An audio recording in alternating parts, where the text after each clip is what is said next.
Hello, this is lesson 3 on chapter 12, torsion in circular sections. Now torque is a twisting action, and for this example it's a twisting action applied to the threaded shaft to tighten a vise. Now this torque that's applied to the shaft is considered an external torque. It's applied to the threaded shaft. So in this figure what we're looking at is a couple applied to a shaft. Okay, actually two couples, one on each end. The magnitude of the torque in the bar is equal to one of the couples, which is the force times the diameter. In this particular case, the bar is in equilibrium because the couples balance each other out. Now, if the bar was sectioned at the right-hand end, is shown by this free body diagram. Okay, so what we have here is we still have the couple, but then we see a internal resisting torque. The bar is still in equilibrium because the internal resisting torque at the cut section balances the external torque of the couple. Now, if we take another example here where we have a solid circular shaft that's fixed at one end. Okay, so the bar is fixed at one end and the couple is applied at the other. Again, the bar is in equilibrium because the internal resisting torque at the fixed end is balanced by the external torque of the couple. So, if we were to look at what torsional shear stress is, the external loads, torsional loads, develop pure shear stresses on each cross-section plane. Okay, so the torsion in the shaft is actually balanced or in equilibrium due to the shear stresses that are developed in the shaft itself. Now, if we were to map the magnitude of these shear stresses, it would look like this. Okay, at the longitudinal axis of the bar, the shear stresses are actually 0. But as you go out to the outer edges of the bar, we have an increasing shear stress. Tau is our shear stress here.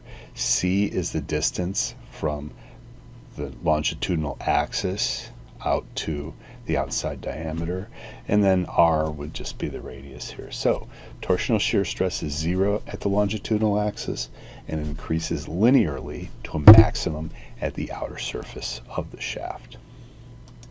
And that brings us to equations 12.1 and 12.2. So the bar is in equilibrium, therefore the internal resisting torque equals the applied torque.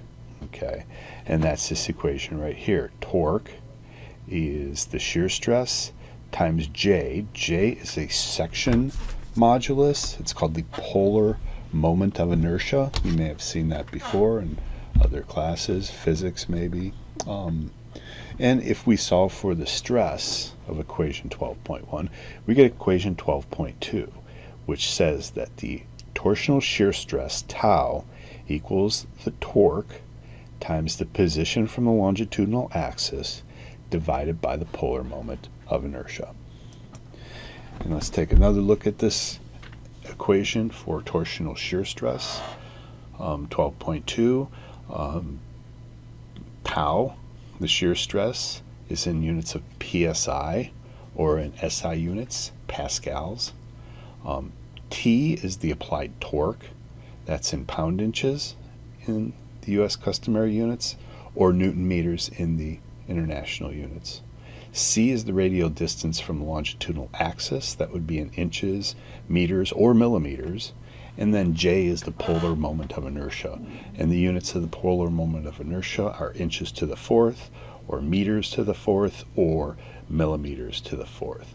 The formulas for J for a selected number of sections are inside the back cover of your textbook. Okay, so for design problems, we can rewrite equation 12.1. So the equation would be the required torque equals the allowable stress times J divided by C.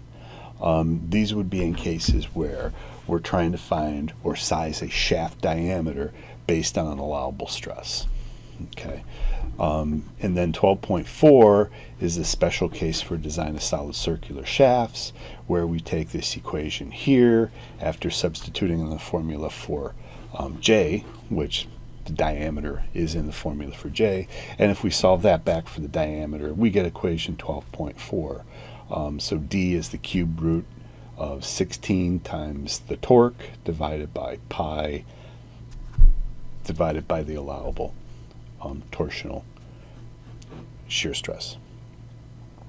Now, for these design problems that we may be doing, we're given a table here that tells us what our shaft size increments are.